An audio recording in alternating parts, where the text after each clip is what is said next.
nearly 70 ISIS followers have been arrested in the last year in the United States of America. I think that's a wake-up call to action.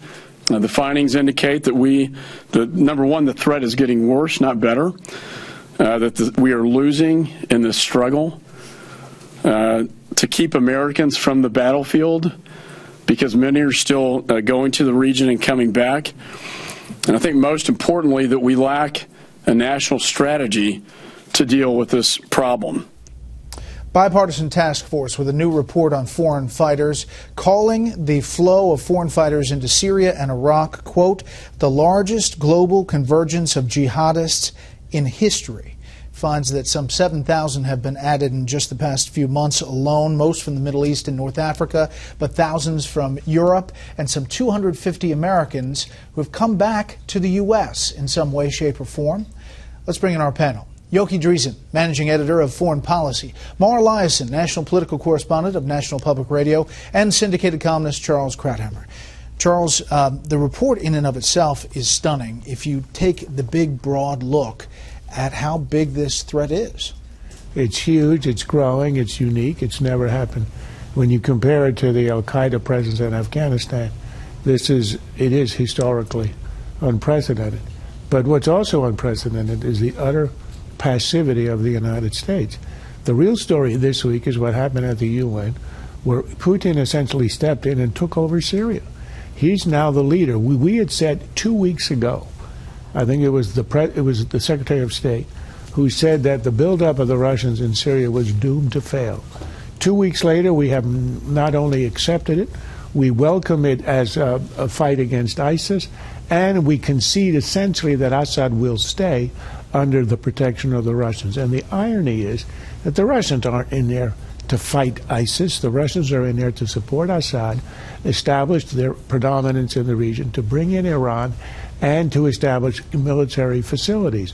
They have no interest in fighting Assad. The Russians launched half a dozen drones earlier this week over western Idlib, western Hama, and over Latakia. In not one of those areas is there a single ISIS fighter. This isn't about the Russians taking on ISIS. This is about the Russians taking over Syria and keeping Assad as a client in place.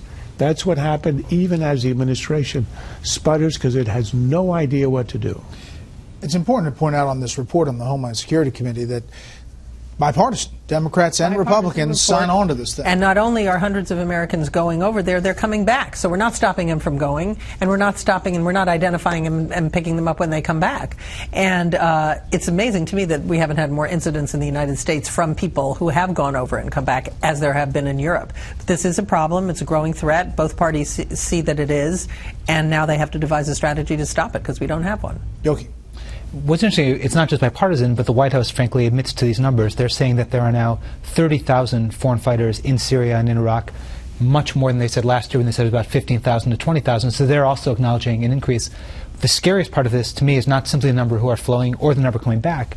It's that they can radicalize here. A lot of the attacks that have taken place in Europe weren't people who went, trained in paramilitary tactics, came back. They're people who got radicalized over the internet, radicalized in the mosques they went to, in the schools they went to, in the prisons they spent time in. So it isn't simply a flood of people go, train, come back. It's people who never leave their house, never go to the Islamic State, but join it anyway. I want to play the soundbite about Hillary Clinton talking about Syria policy in the Obama administration. This is a failure in policy, isn't it? Well, it is. As we look back, the people who were fighting Assad were, they were business people, they were students, they were professionals. If we had been able to move in to help organize and support those people on the ground, maybe we could have made a difference. Well, we got to deal with where we are right now. It's obviously now a different set of circumstances, and what the Pentagon has been doing hasn't worked. And she said, Yoki, that she kind of had a hard time with the question of how she differs from President Obama. But in this way, she's trying to separate, saying she was for arming and training and getting supplies to rebels in Syria early on. That's right. I think, she'll be faced with the difficulty of defending Obama policies up and down the board. But on this one, she can say, and say it accurately, she did not want to go where the president went. She, General Petraeus, when he was running the CIA, Leon Panetta running the Pentagon, all of them said, arm the Syrian rebels. And the president overruled his entire war cabinet.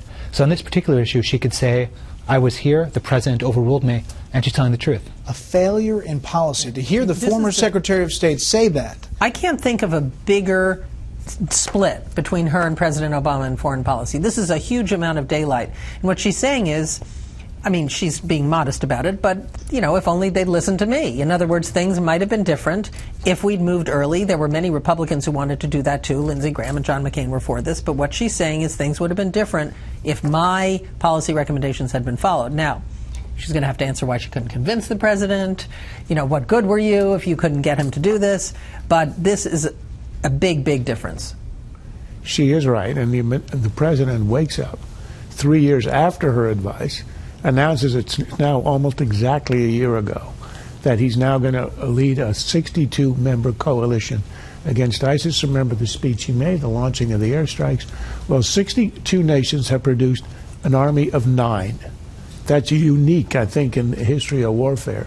And it was so humiliating that was the moment that Putin chose after the announcement of the complete failure of our policy of arming very late, training very late, a minuscule number of non-jihadi fighters. That's when Putin could step in, because the world could see how the policy had failed. Clinton is right, her advice was right, and it was ignored, and now we can see the consequences. We should point out that all this comes, the president chaired this summit on countering violent extremism, as the Taliban in Afghanistan has taken over a city, another city. ISIS is expanding in Iraq and Syria, but the Taliban is back on the move. That's right, and for a while they were taking over parts of the south, which was scary enough. Now they're taking Kunduz. I've been to Kunduz. This is a large, major city. So they're expanding in the south, the east, the north, the west. There's not much of the country in which they are not expanding.